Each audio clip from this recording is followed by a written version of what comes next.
नमस्कार मित्रांनो, श्री स्वामी समर्थ. आपली आजची कथा आहे एका वयोवृद्ध आईची. म्हातारपणी ज्यांचा आधार असलेले मुलगा आणि सून त्यांनीच आपल्या आईला घराबाहेर हाकलले.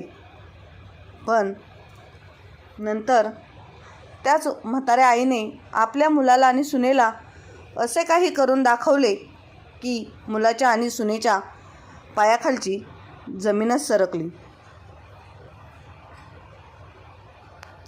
60 वर्षाच्या सुधाताई आपल्या छोट्याशा घराच्या बाहेर असलेल्या लाकडी गेटला टेकून उभ्या होत्या. त्यांच्या डोळ्यांत अस्वस्थतेची झळाळी होती.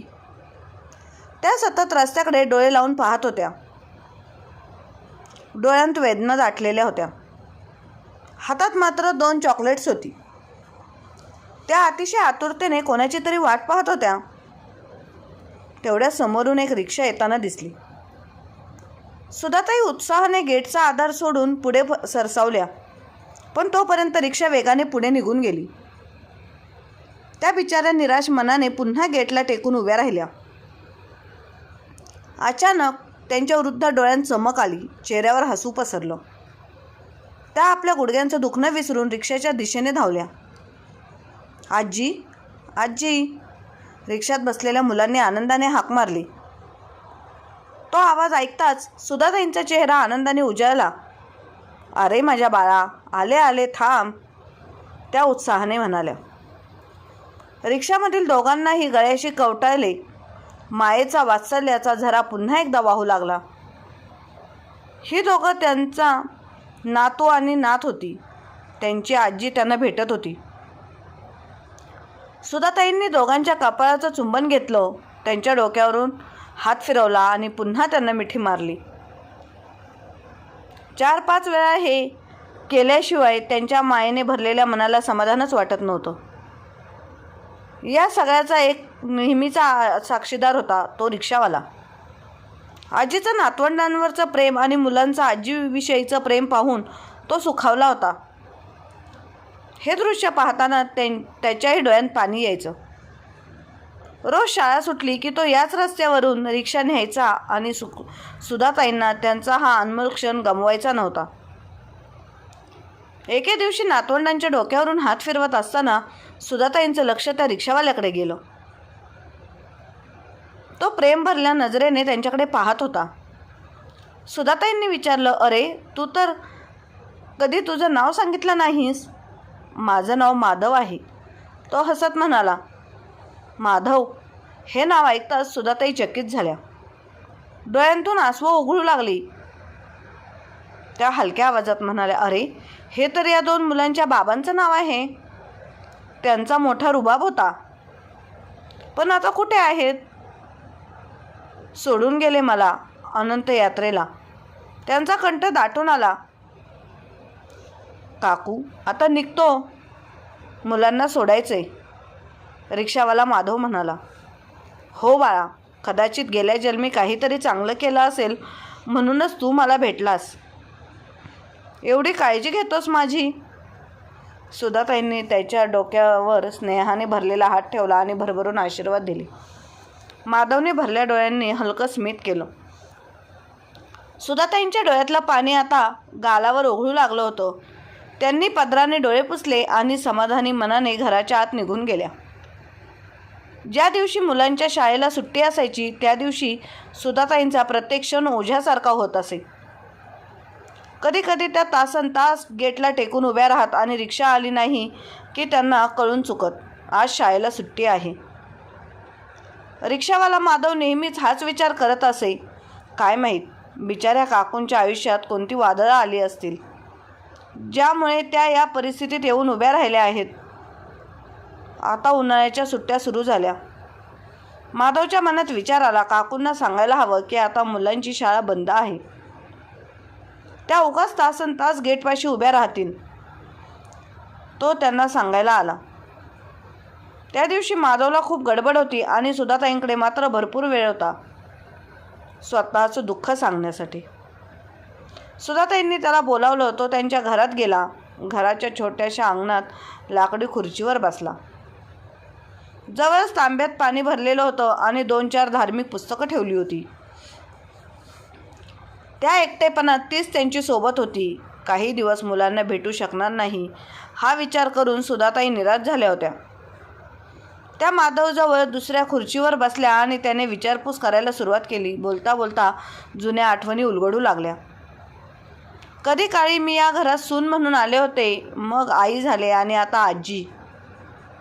त्या ओलसर स्वरात पुढे म्हणाल्या, एकेकाळी या संपन्न घराचा मी जीव होते, पण नवऱ्याच्या मृत्यूनंतर सगळं हातातून निसटून गेलं. मान, सन्मान, संपत्ती आणि सोबत आठवणी. त्यांच्या डोळ्यांतून अश्रू वाहू लागले. माधवने त्यांना समजावत म्हणलं, काकू काळजी करू नका. नशीब कोणाला कधी कोणता रंग दाखवेल हे सांगता येत नाही.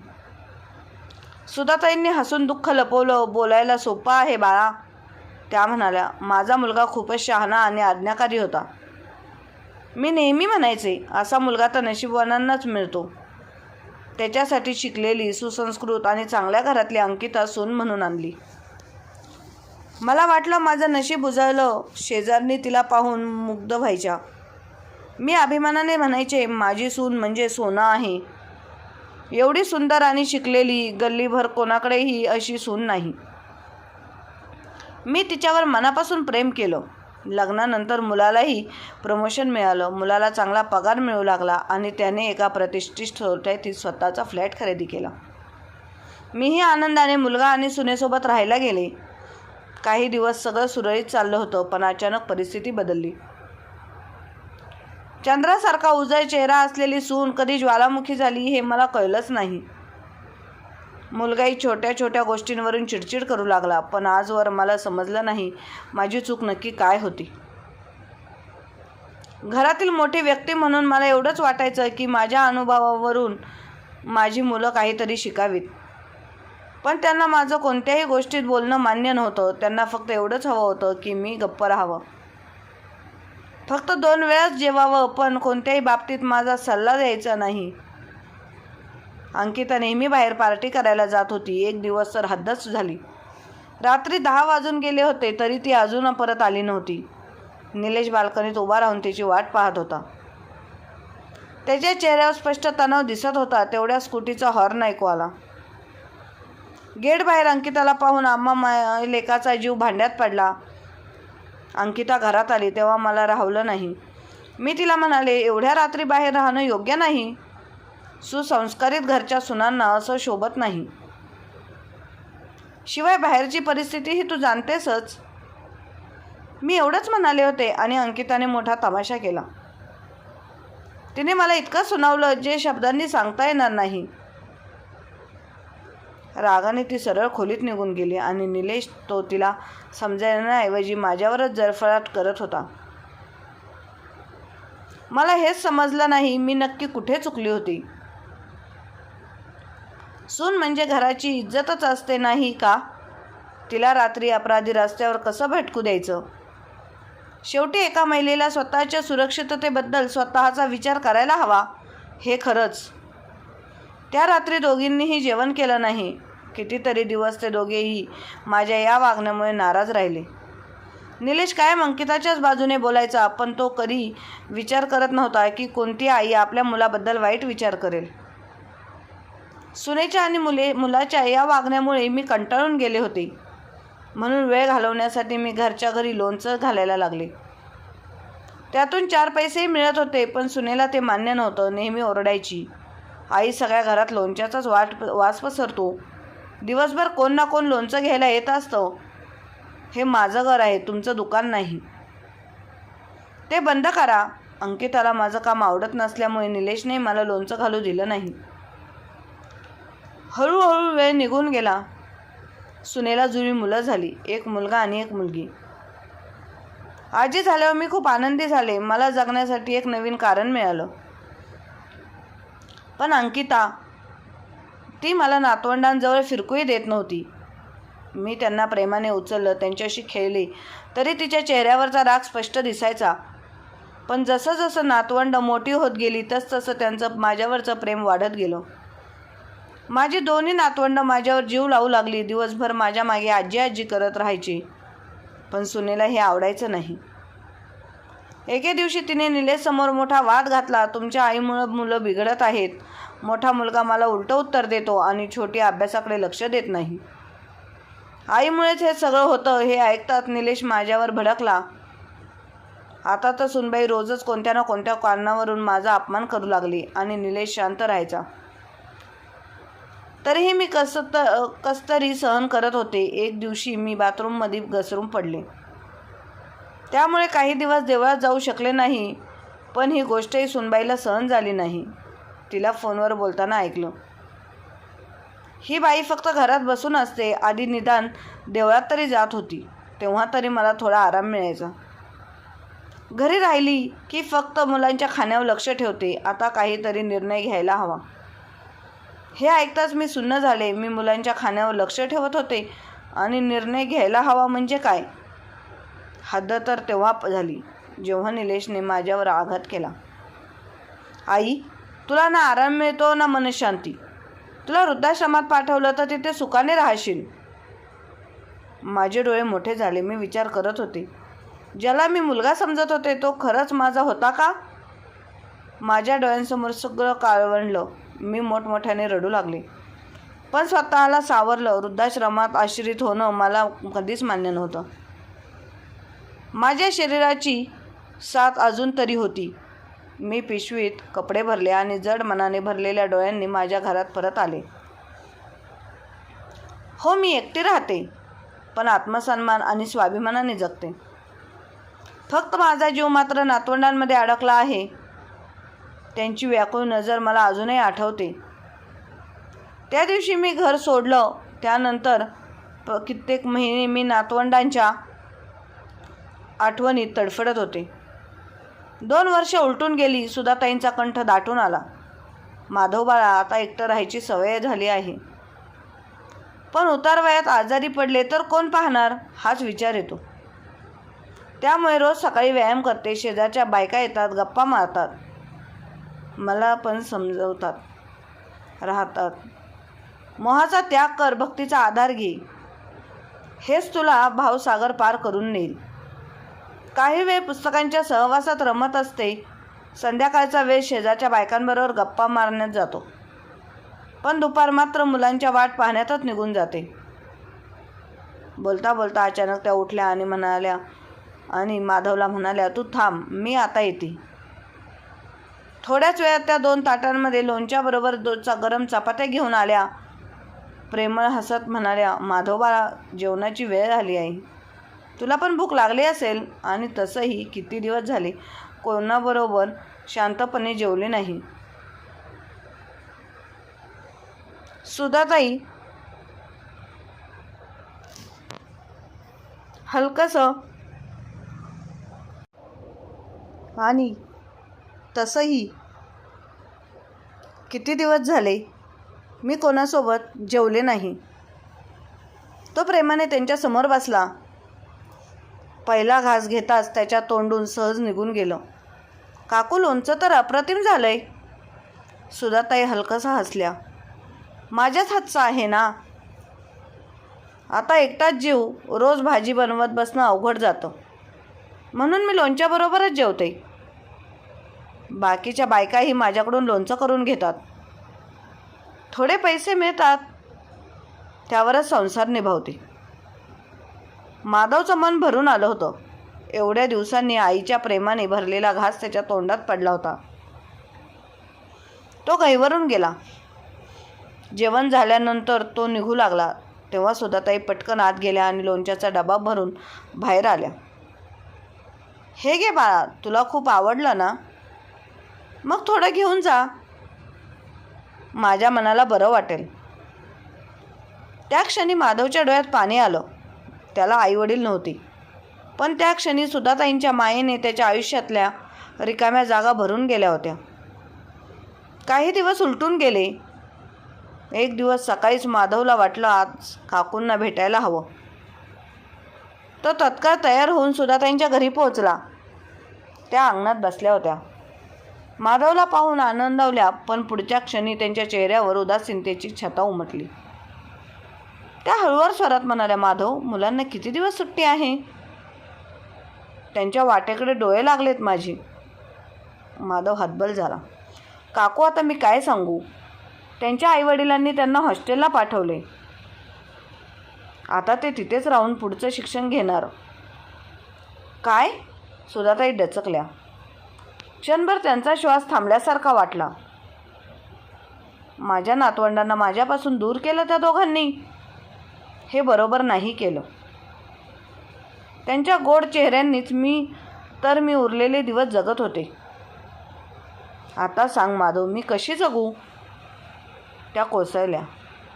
मोठमोठ्याने रडू लागल्या. माधवच्या हृदयाला चिरा पडल्या. तो त्यांच्या शेजारी बसला आणि त्यांचे थरथरते हात हातात घेत म्हणाला, काकू, तुम्ही रडू नका. मुलं कायमची दूर गेलेली नाहीत. दर आठवड्याला सुट्टीला येतात. मी त्यांना इथे स्वतःही आणीन. तुम्हाला भेटायला घेऊन येईन. हे वचन आहे माझं. सुधाताई काहीशा सावरल्या, पण तरीही डोळ्यात हुरहुर कायम नव्हती. माधवला एक गोष्ट आठवली. तो हसत म्हणाला, काकू, मी तुम्हाला काही विचारायला विसरलो. तुम्ही दिलेलं लोणचं सगळ्यांना एवढं आवडलं की सांगूच शकत नाही. माझ्या बायकोला, मुलांना तर आवडलंच, पण त्या दिवशी घरी पाहुणे आले होते. ते तर चक्क तुमच्या लोणच्याच्या चवीचं भारावून गेले. सुधाताई चकित झाल्या. खरंच? एवढं आवडलं? माधव म्हणाला, हो. आणि त्यांचा मोठा लोणच्याचा कारखाना आहे. त्यांनी खास माझ्याकडे सांगितलंय त्यांना तुमच्याशी भेटायचे. सुधाताई आश्चर्यचकित झाल्या. त्यांच्या डोळ्यात पुन्हा एक आशेचा किरण चमकला. संध्याकाळ झाली तसा एक मोठा आवाज आला आणि सुधाताईंच्या घरासमोर एक आलिशान गाडी येऊन थांबली. त्या नेहमीप्रमाणे गेट बाहेर खुर्चीत बसल्या होत्या. गाडीच्या दरवाजातून माधव उतरला आणि त्याच्यासोबत एक उमदा तरुणही खाली उतरला. माधवने हसतच ओळख करून दिली, काकू, हे लोणच्याच्या कारखान्याचे मालक आहेत. खास तुम्हाला भेटायला आलेत. तो तरुण पुढे आला आणि मोठ्या श्रद्धेने सुधाताईंच्या पाया पडला. त्याच्या डोळ्यात अपार आदर होता. काकू, तो हात जोडून म्हणाला, त्या दिवशी मी तुमच्या हातचं लोणचं खाल्लं. आणि खरं सांगू का, या अगोदर कितीतरी चवी चाखल्या, पण तुमच्या लोणच्यासारखा स्वाद आजवर कुठेही मिळाला नाही. म्हणूनच मी एक प्रस्ताव घेऊन आलो आहे. तुम्हाला आमच्यासोबत काम करायला आवडेल का? सुधाताई थोड्या आश्चर्यचकित झाल्या. त्यांच्या चेहऱ्यावरचं हलकंसं स्मित उमटलं. अहो, हे तुम्ही काय बोलताय? त्या हसत म्हणाल्या, माझ्या या म्हाताऱ्या शरीरात एवढं धाडस कुठे आहे? आता घर बसल्या दिवस जातात. काम करणं शक्य तरी आहे का? तो तरुण प्रेमाने म्हणाला, काकू, तुम्हाला फक्त तुमचा अमूल्य अनुभव द्यायचा आहे. तुमच्या हाताला असलेली जादू हाच आमच्या कारखान्याचा खरा ठेवा आहे. तुमच्यावर कोणताही ताण येणार नाही. फक्त तुम्ही प्रोडक्शन इन्चार्ज म्हणून आम्हाला मार्गदर्शन करा. बाकीची जबाबदारी आमची. सुधाताई अजूनही संशय होत्या. पण या वयात बाहेर पडून रोज कारखान्यात जाणं शक्य आहे का? गुडघेही आता फार साथ देत नाहीत. तेव्हा तो हळूवार त्यांच्यासमोर बसला आणि ठाम स्वरात म्हणाला, काकू, मी तुम्हाला शब्द देतो. तुम्हाला कोणताही त्रास होऊ देणार नाही.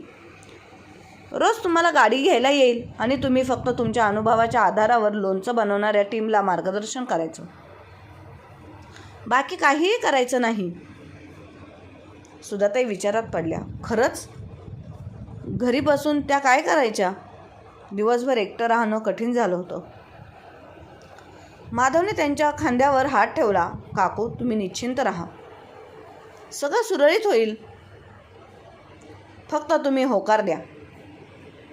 सुधाताई क्षणभर गप्प राहिल्या आणि मग त्यांनी प्रेमाने हसत डोक्यावर पदर घेतला. बरं, पाहूया कसं जमतं ते.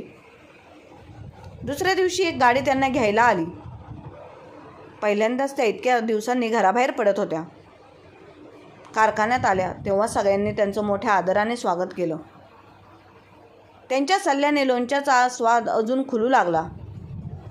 काही महिन्यांतच सुधाताईंच्या हाताच्या चवीचं संपूर्ण बाजार झपाट्याने वाढू लागला. कारखान्यांच्या मालकानं त्यांच्या लोणच्याला सुद्धा हे नाव दिले. त्यांच्या फोटोसह खास ब्रँड तयार केला.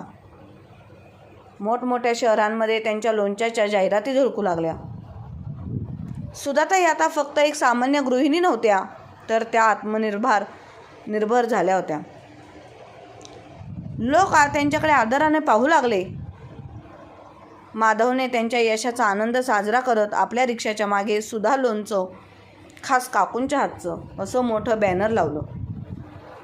आता सुधाताई फक्त प्रसिद्ध नव्हत्या, तर त्या आधीपेक्षा जास्त तंदुरुस्त झाल्या होत्या. एकटेपणा संपला होता. दिवस आनंदात जात होते. मान सन्मान आणि आर्थिक स्थैर्य सगळं काही मिळालं होतं. त्या स्वतःशीच म्हणाल्या, आपली चव फक्त स्वयंपाकघरापुरतीच मर्यादित नाही, तर संपूर्ण जगाने तिची दखल घेतली आहे. आता त्यांच्या चेहऱ्यावर आत्मविश्वास स्पष्टपणे दिसत होता. दुसरीकडे कारखान्यात कामगारांसोबत हसत खेळत काम करत असताना दिवस कसा निघून जात होता हे त्यांना कळतच नव्हतं. एके दिवशी जेव्हा माधव मुलांना सोडण्यासाठी त्यांच्या घरी गेला, तेव्हा अंकिताने त्याच्या रिक्षाच्या पाठीमागे लावलेला बॅनर पाहिला. त्यावर सुधाताईंचा फोटो होता. फोटो पाहून अंकिता लगेच माधवला विचारू लागली. माधवने अंकिताला सुधाताईंच्या यशाची कथा सांगितली. कशा प्रकारे त्या लोणच्याच्या कारखान्यात काम करत आहेत आणि त्या आज त्या कारखान्यात मोठ्या पदावर बसलेल्या आहेत. हे ऐकून अंकिताच्या पायाखालची जमीनच सरकली. पाठीमागे उभा असलेला निलेश पण सगळं ऐकत होता. त्याला पाहून अंकिता म्हणाली, ऐकलं का तुम्ही? ज्यांना आपण बेकार समजून वृद्धाश्रमात पाठवायला तयार होतो, त्या तुमच्या आईने स्वतःच्या हुंदरावर किती मोठी प्रसिद्धी मिळवली आहे. अंकिताचं बोलणं ऐकून निलेश म्हणाला, तू आईला लोणचं बनवून दिलं असतं तर आज ती जेवढा पैसा कमावत आहे तो सगळा आपला झाला असता.